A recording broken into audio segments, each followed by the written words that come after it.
Welcome to the Sunday Brunch with Ben and Ned. I am Ned. I'm Ben. And here's our guest today, Lovey Jane. Hi. Lovey Jane Van Benthusen, an unschooling mother, a consultant for nutrition and health and healing, a raw vegan superhero. Okay. Glad to have you. All around awesome lady. Thank you. Thanks for joining us. Thank you. I believe we're going to talk the first half mostly in the healing, your healing story, and those services and nutrition. In the second half, more about unschooling, homeschooling, and all of that stuff. Okay. Mm-hmm. Cool. Thanks again. So please tell us a little bit about your story and take it away. In my healing story started in 2008. I was diagnosed with cervical cancer, and I agreed to have a hysterectomy and have a surgery where they would remove your uterus, and they would check things out and see if I had any lymph nodes that needed to be removed also. And then when I woke up in recovery, I was found to be inoperable. So I wasn't able to have the surgery, and I didn't have insurance that would cover the chemo and radiation. So that was not an option for me. Mm-hmm. So at that point, I started looking outside of that box and luckily found all kinds of support. All right. Yeah. I just wanted to mention I first met you a few years ago when you were giving this talk to a group of us, and sitting there cross-legged and talking about your woman parts. Yes. And it's just you can say vagina. That's all I said vagina. It's a fair word. It's YouTube. It's the internet, right? It's the proper name of it. Sorry, Mom. Well, when she said think outside the box, it made me think of this story for some reason. See, you thought I was going to keep it PG. That's right, and I was like in a Papasan chair at that event. Yeah, I remember.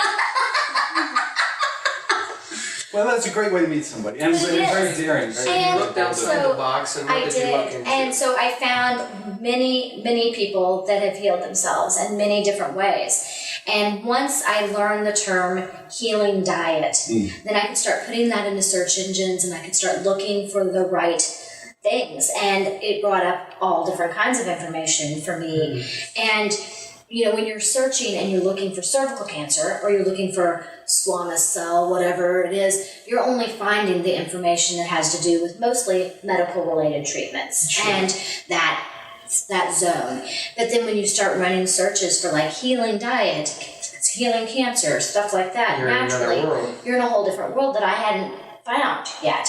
And so that was great. You're a pioneer in this. Yeah, I don't know. There's lots of people that have done it. I mean, I know that in this area or in our circle, people think of me that way sometimes, which is sweet. But really, there have been so many people that have done it that I don't want to take. It doesn't feel like I'm the pioneer. Well, for us, you are. For us. Okay. And you offer services and consulting. And I do. So, it was pretty quickly that I met a woman who had healed her breast cancer naturally in Lee Summit, and her husband and I had a nice conversation. I ended up going on a raw vegan diet, which is eating all uncooked, unprocessed fruits, vegetables, seeds, and nuts. And within 8 months, I lost 80 pounds. I was doing great. The doctor thought I should go back in and see about having surgery. I said, no, I'm doing great. I'm just going to keep going. I'm not going to have the surgery now. I can just keep going at what I'm doing. And then, everybody wanted to know what I was doing. So then so many people were asking questions that we did start teaching classes. And we did that mostly as a family. In the beginning, my husband and my youngest son and I taught raw food classes and different things like that. So, I have a question. Okay. Do you have a recommendation for someone who is thinking of becoming a vegetarian? Yeah.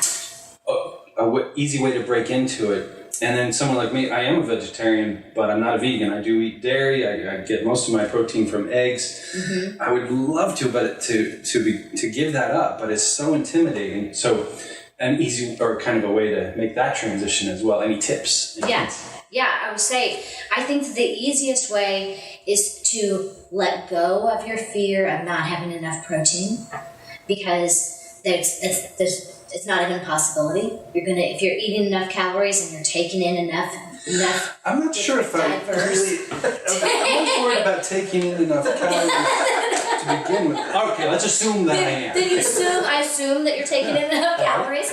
Then you're getting plenty of all of those big macronutrients like protein and different things. So focus more on the fruits and vegetables part of it. And the easiest way is to try to switch one meal. So like if you focus on your breakfast and you try to have no, whatever food you're trying not to have. So if you don't want to meat at breakfast, then you're trying to come up with options that are, now you're a vegetarian, so at breakfast you may be having eggs, or you may be having cereal with milk, or you may be having something like that. And you could have cereal with fruit and almond milk, and then you wouldn't be having any of the dairy milk. Or you could be having a green smoothie, which I love, which is fruit, leafy greens, and water blended together. And there's a million recipes out there. Kale of a lot of stuff you can choose from. Kale of a lot. Kale of a good time. I can't even say I've ever heard that or said that before, but I like it, man. Don't even let me start with the vegetable and fruit puns. Yeah, you could take up the whole show. So, Kale of a lot of. And I wanted to ask you too, apart from nutrition and the dietary aspect of healing, I wanted to know if you could talk a little bit about mental, emotional healing and the way your thoughts affect your health and wholeness. Definitely. There's so much that could be said about that, and there's so many levels to that. I mean, there's the psychology of eating, of us eating to numb ourselves and to insulate ourselves from different emotions and stuff. There's, and then there's so many different levels of that. But in my experience, in this healing, in my healing experience, I guess is how I would say it, I found that eating so many foods, it cleared me out in so many different ways that all of a sudden it was like, oh, okay, I'm thinking differently about past situations, or I'm thinking differently about things. I'm ready to let go of certain things, or I'm ready to talk about certain things that I never had. So you felt a shift in your mind based on your diet and what you did. I did. Come, in the new thought philosophy, largely the other direction. Thoughts create the physical manifestation, and I'm sure it works both ways. Yeah, and I think that it does, and I think so. Different people come from it and find it in different ways, and so underlying it all is the thought, is the mind, spirit, God, the kingdom within. It makes your thoughts and it makes your food too. And it is all manifested as our feelings, as our thoughts and our emotions and our bodies and our nutrition and what we eat. It does. As you right here. And it does. And, there's lots of studies and lots of evidence and lots of writing about different emotions being stored in different organs, different problems. There's lots of times your liver is filled with anger, and there's lots of different emotions to do with different organs even. Do you believe in that reflexology? I do. Now, I do. I have a question about that. So each part of the foot relates to a part of the... Yeah. Which part of the foot relates to the foot? The whole. The whole foot represents the foot. But this part might represent... Okay, cool. I'm glad we got that cleared up on the Sunday Brunch. For all those out there who were wondering. There you go. But back on the emotional. Totally on topic. Totally on topic. But back onto the emotional thing. It was, I think that it cleared me out to where I was able to pay attention more to my dreams. I was able to pay attention more to different signs and signals that I was getting, and that would help me know the next part of something that I needed to heal. And so that was really great. Like all of a sudden it's like I'm not so cloudy. I'm remembering my dreams. I'm remembering things, and I would wake up and think, oh, I need to work on that. I need to, and that's something I need to forgive, something I need to let go of for myself or from someone else. So forgiveness work had a huge part in my healing. And I think also I started doing yoga around the same time. So I had not been familiar with the concept of namaste or things like that previously to that. So that was pretty great for me to take that on, and it seemed like that was a big part of my healing, was realizing that it's in you, it's in you, it's in me, it's in everyone, instead of God or their afterlife or something being somewhere separate and something completely different. Sure. That it's here and now and within all of us.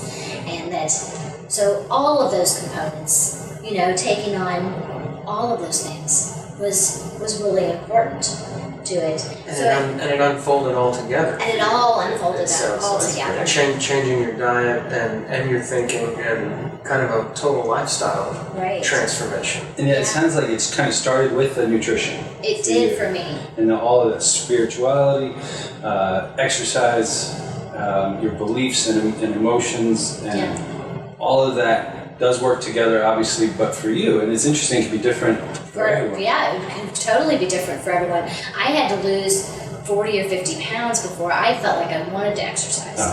And a lot of people feel like they have to really get going on exercise to be able to lose the weight. But that's not the way that it worked for me.